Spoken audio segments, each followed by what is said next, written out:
জনসংখ্যা গাঁথনি বা সংৰচনা কি এই কুৱেশ্যনটো 2018 চনত আহিছিল বয়স লিংগ পিৰামিডৰ তাৎপৰ্য ব্যাখ্যা কৰা এই কুৱেশ্যনটো এটা ইম্পৰ্টেন্ট কুৱেশ্যন 2012 2016 2019 আৰু 2022 চনত এই কুৱেশ্যনটো আহিছিল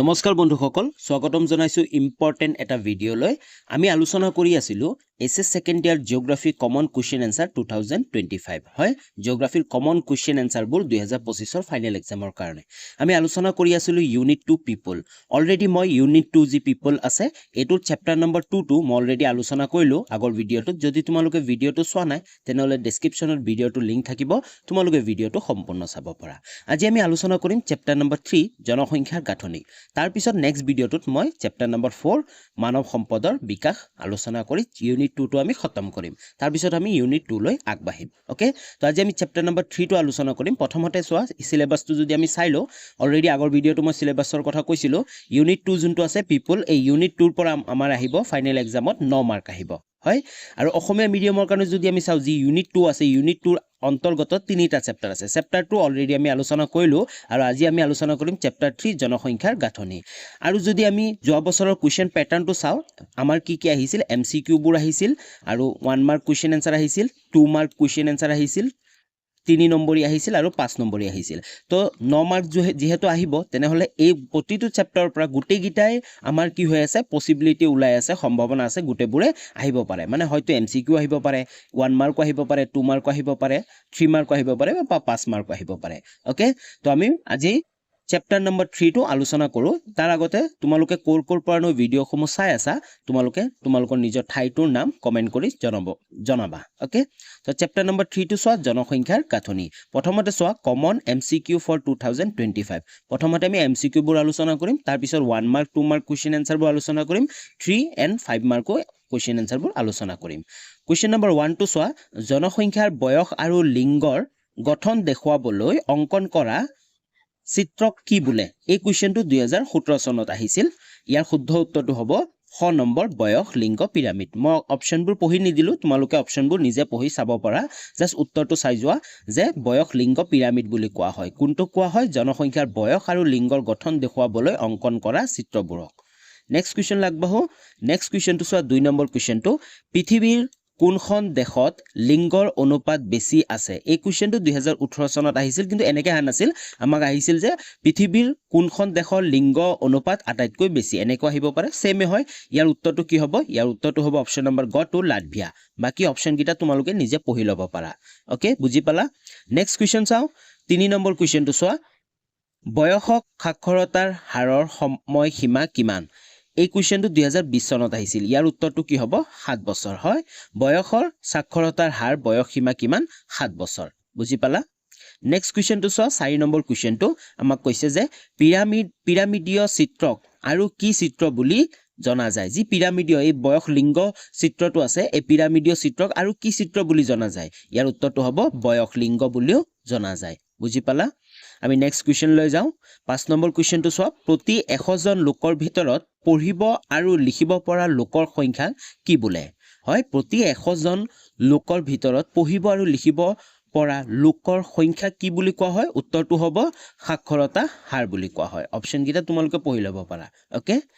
নেক্সট কোৱেশ্চন চোৱা 6 নম্বৰ কোৱেশ্চনটো আমাক কৈছে যে বয়স লিংগৰ চিত্ৰৰ আকৃতি কেনেকুৱা হয় অলৰেডি আমি আলোচনা কৰিলোৱে যে পিৰামিডৰ দৰে হয় নে তো ইয়াৰ উত্তৰটো হ'ব কি হ'ব পিৰামিড সদৃশ হয় যি বয়স লিংগ চিত্ৰটো এনেকুৱা পিৰামিডৰ নিচিনা হয় নে তো তাৰ কাৰণে ইয়াৰ আকৃতি কি হয় পিৰামিডৰ নিচিনা বুজি পাইছা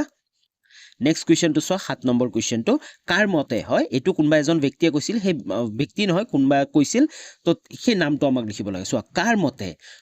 15 বছৰ বা তাৰ ওপৰৰ বয়সৰ যিবোৰ মানুহে যিকোনো এটা ভাষাত লিখিব বা পঢ়িব পাৰে তাক সাক্ষৰতা বুলি বিবেচনা কৰিছে হয় কাৰ মতে এটো যে 15 বছৰ বা তাৰ ওপৰত বয়সীমা যিকোনো মানুহে যিকোনো এটা ভাষা লিখিব পাৰে তো তাক কি বুলি কোৱা হ'ব সাক্ষৰতা বুলি বিবেচনা কৰিছে কাৰ মতে ইয়াৰ উত্তৰটো হ'ব গ নম্বৰটো the population commission of United Nations হয় কাৰ মতে এটো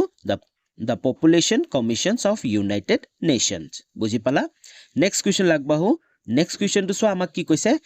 বসবাস কৰা স্থানৰ ভিত্তিত দেশ এখনৰ জনসংখ্যা কেইটা ভাগত ভগাব পাৰি হয় দেশ এখনত যি জনসংখ্যা আছে কেইটা ভাগত ভগাব পাৰি বসবাস কৰা ভিত্তিত হয়নে আমি দুটা ভাগত ভগাব পাৰিম তো ইয়াৰ উত্তৰটো হ'ব দুটা ভাগ এটা হ'ল পৌৰ অঞ্চল আৰু এটা হ'ল গ্ৰাম্য অঞ্চলৰ মানে জনসংখ্যা বুজি পাইছা নেক্সট কুৱেশ্যন চোৱা নেক্সট কুৱেশ্যনটো চোৱা 9 নম্বৰটো এখন ঠাই পৌৰ বসতিৰ বাবে অতি কমেও কিমান জনসংখ্যা থাকিব লাগে হয় যদি এটা ঠাইত পৌৰ বসতি হয় কিমান জনসংখ্যা থাকিব লাগিব তেতিয়া ই পৌৰ বসতি হ'ব ইয়াৰ উত্তৰটো হ'ব 5000 জন হয় 5000 জন ব্যক্তি থাকিলে এটা ঠাই কি হ'ব পৌৰ বসতি বুলি কোৱা হ'ব ওকে নেক্সট কুৱেশ্যন আগবঢ়াৰ আগতে যদি চেনেলটো সাবস্ক্ৰাইব কৰা নাই তেনেহলে চেনেলটো সাবস্ক্ৰাইব কৰি লোৱা আৰু লগতে বেল আইকনটো প্ৰেছ কৰি অল কৰি ল'বা যদি নতুনকৈ চেনেলটোলৈ ভিজিট কৰিছা তেনেহলে তোমালোকেও চেনেলটো সাবস্ক্ৰাইব কৰি লোৱা আৰু তোমালোকৰ কাৰণে এটা ভাল খবৰ আছে এই চেনেলটো তোমালোকে অলৰেডি মই চেনেলটোত বহুত ভিডিঅ' আপলোড কৰিলো তোমালোকে কি ভিডিঅ'নো পাবা কি সুবিধানো পাবা এই চেনেলটো তোমালোকে চাই লোৱা ক্লাছ 12 জিঅ'গ্ৰাফি সলিউশন 2025 অলৰেডি গোটেইবোৰ ভিডিঅ' বনোৱা হৈ গ'ল গোটেইবোৰ ভিডিঅ' মোৰ বনোৱা হৈ গ'ল 2025 কাৰণে গোটেইবোৰ সলিউশন পাবা লগতে previous year question paper with solution already মই আগৰ যিমানবোৰ বছৰৰ কুৱেশ্চন পেপাৰবোৰ আছিল সকলোবোৰে উত্তৰসমূহ আলোচনা কৰিলো তোমালোকে সকলোবোৰ ভিডিঅ' লিংক ডেসক্ৰিপচনত পাই যাবা প্লেলিষ্টবোৰৰ ডেসক্ৰিপচনত পাই যাবা নাইবা তোমালোকে চেনেলটো ভিজিটো কৰিব পাৰা লগতে previous year question paper chapter wise প্ৰতিটো চেপ্টাৰৰ পৰা আগৰ বছৰত কি কুৱেশ্চন আনসাৰ আহিছিল সনবোৰো মই লিখি দিছো আৰু লগতে ভিডিঅ' বনাইছো আৰু তোমালোকে যদি বিচৰা পিডিএফ ডাউনলোড কৰিম তেনেহলে তোমালোকে পিডিএফ ও ডাউনলোড কৰিব পাৰিবা এভেইলেবল আছে মোৰ টেলিগ্ৰাম চেনেলত ডেসক্ৰিপচনত মোৰ টেলিগ্ৰাম চেনেল লিংক আছে তোমালোকে টেলিগ্ৰাম চেনেলটো জয়েন হবা আৰু প্ৰতিটো ভিডিঅ' আপলোড দিয়াৰ পিছতে মই টেলিগ্ৰাম চেনেলত পিডিএফটো আপলোড কৰো ওকে তো আমাৰ কমপ্লিট হল যে এমসিকিউ বোৰ আছে এমসিকিউ বোৰ কমন এমসিকিউ বোৰ চালো আমি এতিয়া আমি নেক্সট আগবাঢ়িম 1 and 2 mark common questions 2025 হয় 1 নম্বৰীয়া আৰু 2 নম্বৰীয়া যিমানবোৰ কমন কুৱেশ্চন আছে এই চেপ্টাৰটোৰ পৰা হেবোৰ আলোচনা কৰিম প্ৰথমতে চোৱা 1 নম্বৰ কুৱেশ্চনটো এখন দেশৰ জনসাধাৰণৰ কিদৰে আন এখন দেশৰ জনসাধাৰণৰ পৰা পৃথক এই কুৱেশ্চনটো 2018 আৰু 2020 চনত আহিছিল হয় এখন দেশৰ জনসাধাৰণ কিদৰে আন এখন দেশৰ জনসাধাৰণৰ পৰা পৃথক ইয়াৰ উত্তৰটো চোৱা পৃথিৱীৰ প্ৰতিখন দেশৰ জনসাধাৰণৰ ক্ষেত্ৰত বয়সৰ গঠন হয় লিংগ অনুপাত সাক্ষৰতা গ্ৰাম্য পৌৰ বসতিৰ অনুপাত অৰ্থনৈতিক বৃত্তি আদি ভিন হয় হয় সকলো দেশৰতে একে নহব সকলো দেশৰ বয়সৰ গঠনটো একে নহব লিংগ অনুপাত একে নহব সাক্ষৰতা হাৰ একে নহব গ্ৰাম্য অঞ্চল বা পৌৰ অঞ্চল একে নহব তো ভিন হয় হয় অৰ্থনৈতিক বৃত্তিবোৰো কি হয় ভিন হয় সেই এখন দেশৰ জনসাধাৰণ আন এখন দেশৰ জনসাধাৰণৰ পৰা পৃথক হয় বুজি পালা একেবাৰে শৰ্ট হয় সেই কাৰণে এখন দেশৰ জনসাধাৰণ আন এটা দেশৰ জনসাধাৰণৰ পৰা কি পৃথক বুজি পালা নেক্সট কুৱেশ্চনটো চোৱা 2 নম্বৰ কুৱেশ্চনটো আমাক কি কৈছে জনপ্ৰব্ৰজনৰ দুটা আকৰ্ষণীয় কাৰক উল্লেখ কৰা এই কুৱেশ্চনটো 2017 চনত আহিছে যি জনপ্ৰব্ৰজন মানুহে এটা ঠাইৰ পৰা আন এটা ঠাইলৈ যি প্ৰব্ৰজন কৰে এটা ঠাই এৰি কেনে আন এটা ঠাইলৈ যায় যোন ঠাইলৈ যাব সেই ঠাইটো কি কৰি আছে আকৰ্ষণ কৰি আছে হয়নে তো হেতু কি হ'ব জনপ্ৰব্ৰজনৰ আকৰ্ষণীয় কাৰক হয়নে তো জনপ্ৰব্ৰজনৰ দুটা আকৰ্ষণীয় কাৰক উল্লেখ কৰা কি কাৰণতনো মানুহে এখন ঠাইলৈ নতুন এটা ঠাইলৈ যায় উত্তৰটো চোৱা জনপ্ৰব্ৰজনৰ দুটা আকৰ্ষণীয় কাৰক হ'ল 1 নম্বৰ উন্নত শিক্ষা ব্যৱস্থা হয় কোনবা এটা ঠাইত যদি শিক্ষা ব্যৱস্থা উন্নত হয় তো বহুত মানুহ সেই অঞ্চললৈ কি হয় জনপ্ৰব্ৰজন কৰে আৰু 2 নম্বৰটো হ'ল অধিক নিয়োগৰ সুবিধা মানে যিকোনো চাকৰি হওক বা কৰ্ম সংস্থাপনৰ সুবিধা যদি থাকে নিয়োগৰ সুবিধা থাকে তো মানুহবোৰে কি সেই ঠাইলৈ যাব বিচাৰে আৰু সেই ঠাইটোৱে কি কৰি আছে আকৰ্ষণ কৰি আছে বুজি পালা নেক্সট কুৱেশ্চনটো 3 নম্বৰ কুৱেশ্চনটো চোৱা যদি তোমালোকে বুজি পাইছা তেনেহলে কমেন্ট কৰি এটা জনাই দিবা যে তোমালোকে বুজি পাইছা আৰু যদি বুজি নোপোৱা বা কোনবা কুৱেশ্চনৰ উত্তৰ কিবা ভুল থাকে তোমালোকে যদি গম পোৱা যে কুৱেশ্চনৰ এনসাৰটো ভুল আছে তে কমেন্ট কৰি জনাবা মই একো বেয়া নাপাওঁ ওকে 3 নম্বৰটো চোৱা পৌৰ জনসংখ্যা বুলিলে কি বুজা একেবাৰে শৰ্ট 1 নম্বৰৰ বহুত ইম্পৰ্টেন্ট অলৰেডি 2016 চনত আহিছিল পৌৰ জনসংখ্যা বুলিলে কি বুজা ইয়াৰ উত্তৰটো চোৱা পৌৰ অঞ্চলত বসবাস কৰা সৰ্বমুঠ জনসংখ্যাক পৌৰ জনসংখ্যা বোলা হয় হয় যে পৌৰ জনসংখ্যা কি হ'ব পৌৰ অঞ্চলত বসবাস কৰা সৰ্বমুঠ যিমানবোৰ জনসংখ্যা আছে যিমানবোৰ লোক আছে সেই সৰ্বমুঠ জনসংখ্যা কি বুলি কোৱা হ'ব পৌৰ জনসংখ্যা বোলা হয় বুজি পালা নেক্সট কুৱেশ্যনটো চোৱা 4 নম্বৰ কুৱেশ্যনটো আমাক কৈছে যে লিংগ অনুপাত কেনেদৰে নিৰ্ণয় কৰা হয় এই কুৱেশ্যনটো এটা ইম্পৰ্টেণ্ট কুৱেশ্যন কাৰণ 2016 আৰু 2022 চনত আহি গৈছে লিংগ অনুপাত আমি কেনেকৈ নিৰ্ণয় কৰোঁ লিংগ অনুপাত নিৰ্ণয় কৰিবৰ কাৰণে আমাক প্ৰয়োজন হ'ব সৰ্বমুঠ নাৰীৰ সংখ্যা যিকোনো এটা ঠাইৰ সৰ্বমুঠ নাৰীৰ সংখ্যা আৰু সৰ্বমুঠ পুৰুষৰ সংখ্যা সৰ্বমুঠ নাৰীৰ সংখ্যা আৰু পুৰুষৰ সংখ্যা আমি হৰণ কৰি আৰু 100 লগত যেতিয়া আমি পূৰণ কৰিম তাৰ উত্তৰটো আমি পাই যাম লিংগ অনুপাতটো পাই যাম হয় এইটো হ'ল ফৰ্মুলা তোমালোকে ফৰ্মুলাটো মনত ৰাখিবা একেবাৰে সহজ ফৰ্মুলা হয় আৰু পৰীক্ষাত আহিলে তোমালোকে ফৰ্মুলাটো লিখিব লাগিব বুজি পালা তো আমাৰ যিমানবোৰ 1 and 2 মাৰ্ক কমন কুৱেশ্যন এনসাৰবোৰ কমপ্লিট হ'ল এতিয়া আমি next 3 mark common question answer 2025 আলোচনা কৰিম ওকে কুৱেশ্যন নম্বৰ 1 টো চোৱা জনসংখ্যা গাঁথনি বা সংৰচনা কি এই কুৱেশ্যনটো 2018 চনত আহিছিল ইম্পৰ্টেণ্ট কুৱেশ্যন জনসংখ্যা গাঁথনি বা সংৰচনা কি উত্তৰটো চোৱা জনসংখ্যাৰ যিবোৰ বৈশিষ্ট্যৰ দ্বাৰা এখন ঠাইৰ জনসংখ্যাক গুণগতভাৱে আন এখন ঠাইৰ জনসংখ্যাৰ পৰা পৃথক কৰিব পাৰি তাকে জনসংখ্যাৰ গাঁথনি বা জনসংখ্যাৰ সংৰচনা বুলি কোৱা হয় হয় জনসংখ্যাৰ গাঁথনি বা জনসংখ্যা সংৰচনা মানে হ'ল যে জনসংখ্যাৰ যিবোৰ বৈশিষ্ট্যৰ দ্বাৰা কিছুমান বৈশিষ্ট্য থাকে হয় নে নাই এই বৈশিষ্ট্যৰ দ্বাৰা এখন ঠাইৰ জনসংখ্যা গুণগতভাৱে আন এখন ঠাইৰ পৰা যেতিয়া আমি পৃথক কৰিব পাৰি তাকে কি বুলি কোৱা হয় জনসংখ্যাৰ গাঁথনি বা জনসংখ্যাৰ সংৰচনা বুলি কোৱা হয় বুজি পাইছা তাৰ পিছত চোৱা জনসংখ্যাৰ সংযুতিৰ অধ্যয়নৰ দ্বাৰাহে এখন ঠাইৰ জনসংখ্যাৰ প্ৰকৃত গাঁথনিটো নিৰূপণ কৰিব পাৰি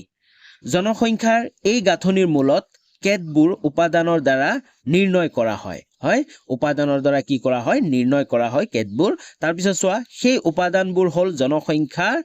বয়সৰ গাঁথনি পুৰুষ মহিলাৰ অনুপাত সাক্ষৰতা বাসস্থান বৃত্তি আদি উল্লেখযোগ্য হয় আৰু সেই উপাদানবোৰ কি হ'ব সেই উপাদানবোৰ হ'ল জনসংখ্যাৰ বয়সৰ গাঁথনি যিকোনো এটা ঠাইৰ জনসংখ্যাৰ বয়সৰ গাঁথনিটো কেনেকুৱা পুৰুষ আৰু মহিলাৰ অনুপাত কিমান সাক্ষৰতা হাৰ কিমান বাসস্থান কেনে বৃত্তি কেনে আদিবোৰ উল্লেখযোগ্য হয় এইবোৰৰ দ্বাৰাই আমি কি কৰিব পাৰিম জনসংখ্যাৰ গাঁথনি বা সংৰচনা কৰিব পাৰিম বুজি পালা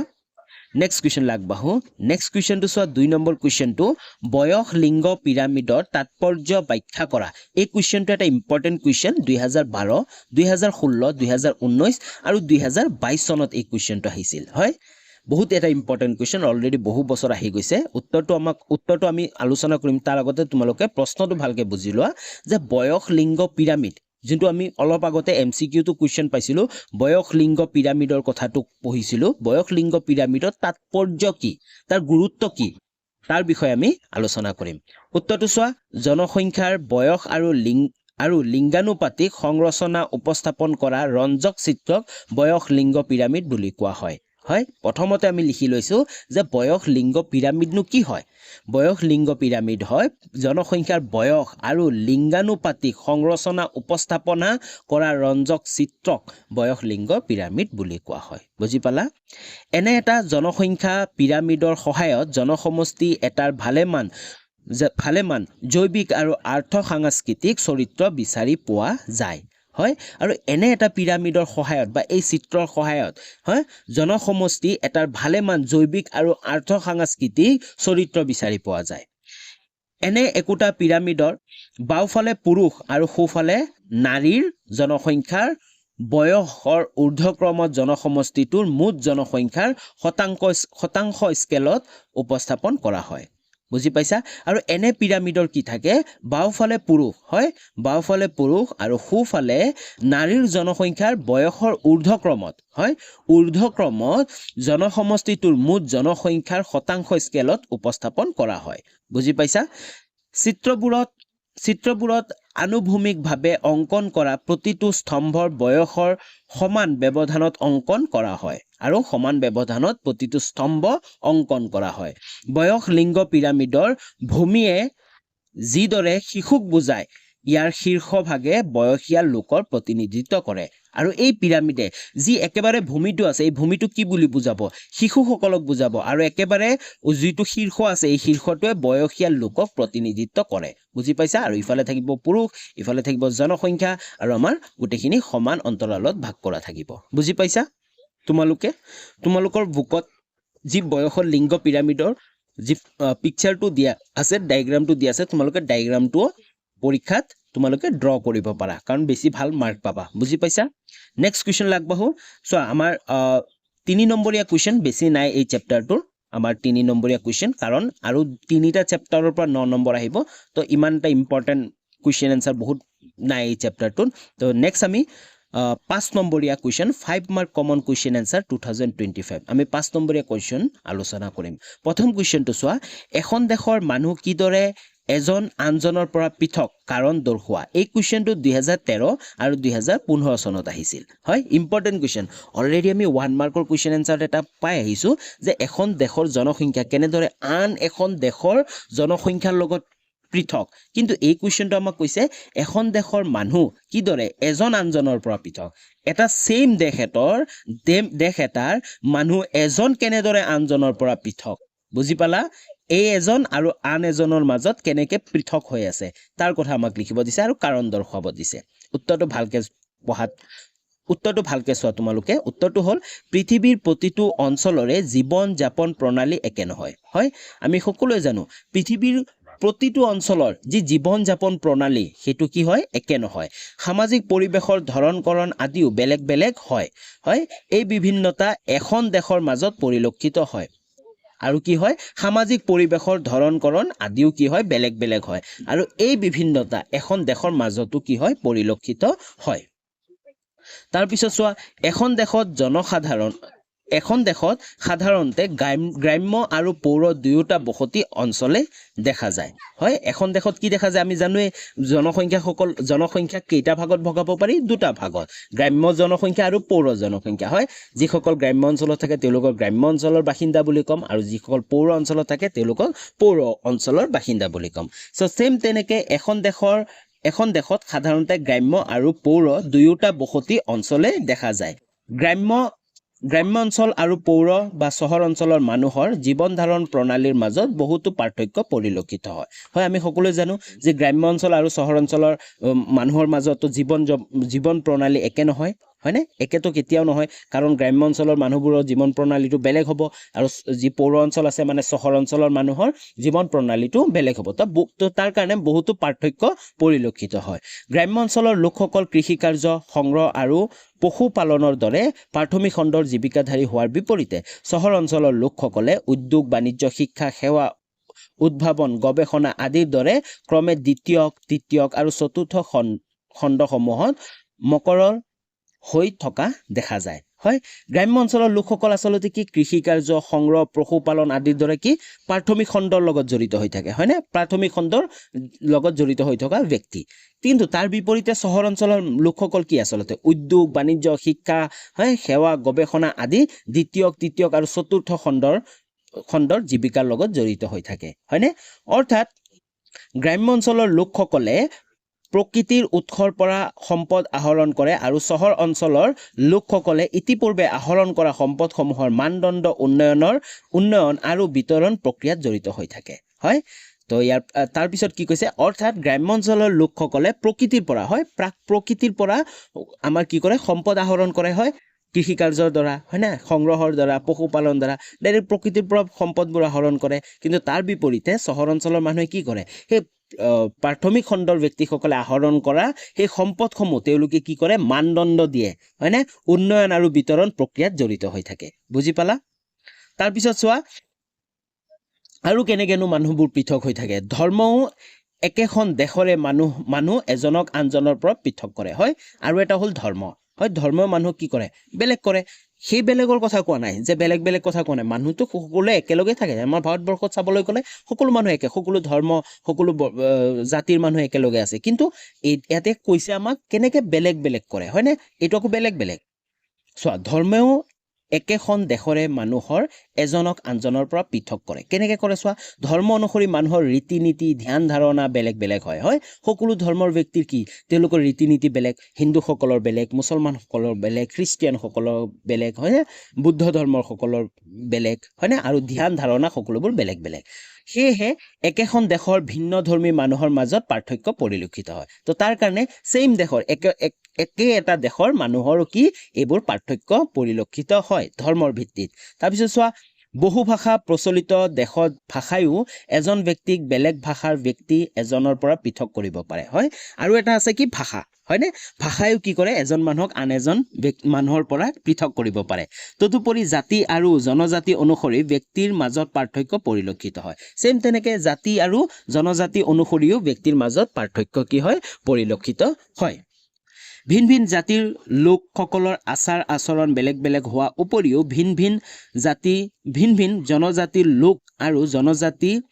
আৰু অজনজাতিৰ লোকৰ মাজতো পাৰ্থক্য পৰিলক্ষিত হয় তেওঁলোকৰ ৰীতি নীতি আচাৰ ব্যৱহাৰ খাদ্যাভ্যাস সাজপাৰ আদি জৰিয়তে হয় বিভিন্ন জাতিৰ কি হয় আচাৰ ব্যৱহাৰবোৰ অলপ বেলেগ বেলেগ থাকে তেওঁলোকৰ ৰীতি নীতিবোৰ বেলেগ বেলেগ থাকে হয়নে যি খাদ্যাভ্যাস আছে সেইবোৰ বেলেগ বেলেগ সাজপাৰবোৰ বেলেগ বেলেগ হয়নে তো তাৰ ফলতে কি হয় মানুহবোৰক কি কয় পৃথক কৰে বুজি পাইছা তাৰপিছত চোৱা এনেদৰে অৰ্থনীতিৰ ভেটি জীৱিকা ধৰ্ম ভাষা আচাৰ ব্যৱহাৰ ৰীতি নীতি সামাজিক ব্যৱস্থা আদিৰ বিভিন্নতাই এখন দেশৰ এজন মানুহক আনজনৰ পৰা পৃথক কৰে আৰু কেনেকৈ কৰে এইবোৰৰ কাৰণে হয় এনেদৰে অৰ্থনীতিৰ ভেটি জীৱিকা ধৰ্ম ভাষা আচাৰ ব্যৱহাৰ ৰীতি নীতি সামাজিক ব্যৱস্থা আদিৰ বিভিন্নতাই এখন দেশৰ এজন মানুহক আনজনৰ পৰা পৃথক কৰে হ'ল বুজি পাইছা তো আজিলৈ ইমানখিনি আছিল ভিডিঅ'টো তো আমি